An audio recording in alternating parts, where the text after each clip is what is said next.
Nagtiis ako ng walang pagkain o tubig at nagsunog ng 9.9 bilyon para sa Diyos ng Kayamanan, para lang pabagsakin ang kumpanya ng asawa ko. Matapos itong malugi, kinuha ko ang kaunting natira sa akin at tumakas magdamag. Iniwan ko ang asawa ko na mag-isang humarap sa mga pinagkakautangan.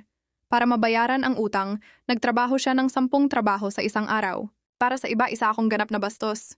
10 taon ang lumipas, nakabangon muli ang asawa ko at aksidenteng nahanap ang 10 liham na iniwan ko. Nang basahin ng malakas ang nilalaman, naiyak ang buong internet. Nag-zoom in ang camera habang dahan-dahang binubuksan ang unang liham. Roy, kung binabasa mo ang sulat na ito, dumurugo ang puso ko dahil 5 taon na kitang hindi nakikita. Alam mo bang miss na miss kita bawat segundo ng bawat araw? Nang marinig iyon, napangiti ng bahagya si Jiang Zifang. Isa itong love letter, pero iisa ang tanong ng lahat. Kung mahal na mahal niya ito, bakit hindi niya ito nakita sa loob ng 5 taon? Patuloy na lumalabas ang mga salita habang nagpapatuloy ang liham.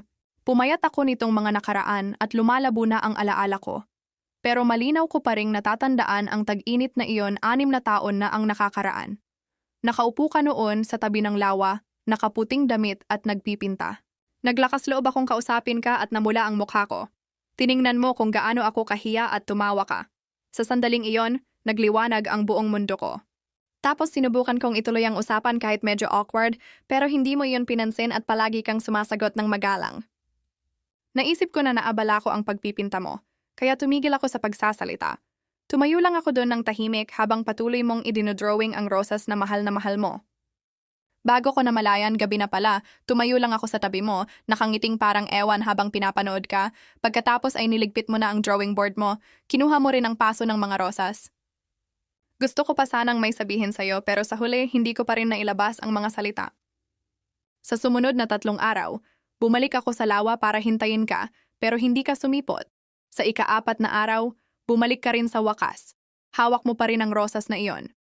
Nakita kita agad sa gitna ng maraming tao. Sobrang excited ko na gusto ko nang magsalita. Pero walang lumabas na salita at nakita mo rin ako. Ngumiti ka sa akin na parang sikat ng araw at tinanong kung bakit ako nandoon. Silly girl, bakit pa ba ako nandoon kundi dahil sa iyo? Kaya nagpalipas uli tayo ng isang tahimik na hapon. Tinitingnan mo ang mga bulaklak mo at tinitingnan naman kita. Nang maglaon, tinanong mo kung ano ang gagawin ko kung hindi ka sumipot ng araw na iyon. Tumingin ako ng diretso sa iyong mga mata, tapos sinabi kong magpapatuloy lang ako sa paghihintay. Maghihintay ako hanggang sa magpakita ka uli. Tumawa ka at tinawag akong tanga. At tama ka. Isa akong tanga na sa'yo lang at para sa'yo lang. Isipin lang kita, nagiging maganda na ang lahat. Sa puntong ito ng liham, nakaramdam ng kurot sa ilong si Jiang Zifang. Ganito pala ang pakiramdam ng pag-ibig. At nagpatuloy ang liham. Pagkatapos niyon, halos araw-araw ka nang pumupunta sa lawa. Ano man ang panahon, lumipas ang 3 buwan. Dumating ang taglagas at ang mga rosas sa bisig mo ay lanta na. Matagal kang nalungkot at nakatitig lang sa paso ng bulaklak. Noon tinanong ko kung bakit ka sobrang lungkot sa isang bulaklak lang, pero hindi ka umimik. Kumikinang lang ang mga mata mo sa luha. Roy, sa totoo lang alam ko ang dahilan. Gusto ko lang nakusa kang magbukas sa akin. Ang makita kang malungkot ay nagpira-piraso sa puso ko. Ang tanging gusto ko lang ay yakapin ka. Gusto kong gugulin ang buong buhay ko sa pagprotekta sa'yo. Noon ay hook na ang lahat at nagtataka kung paano niya nalaman ang nakaraan nito. Lihim ba niya itong inimbestigahan? Walang makasagot sa tanong na yon. Nakalak ang lahat ng mata kay Jiang Zifang habang patuloy siyang nagbabasa. Iyon ang sandali na nagpasya akong magtapat sa'yo. Nagsimula akong mag-aral kung paano mag-fold ng paper roses. Doon ko nalaman kung gaano iyon kahirap. Nanatili akong gising gabi-gabi at gumugol ng isang buong linggo para i-fold ang lahat ng 99 na rosas. Alam kong medyo cheesy, pero ang ibig sabihin niyon ay forever, kaya ibinigay ko pa rin sa'yo.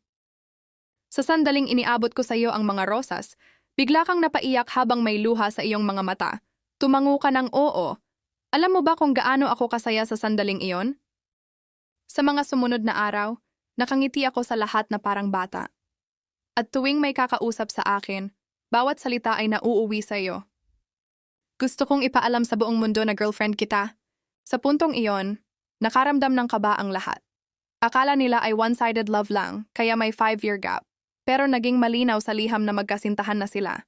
Kung ang dalawang taong nagmamahalan ay hindi nagkita sa loob ng 5 taon, may isang bagay na naging napakamali. Habang mas tumatagal ang pagsasama natin, lalo akong nahulog sa iyong kabaitan at kawalang malay. Pero nakakalungkot, hindi iyon nagtagal. Hindi nagtagal pagkatapos nyon, nagmadali kang magsimulang magtrabaho. Pumasok ka sa isang design company kung saan kailangan mong mag-design at makipagkita sa mga kliyente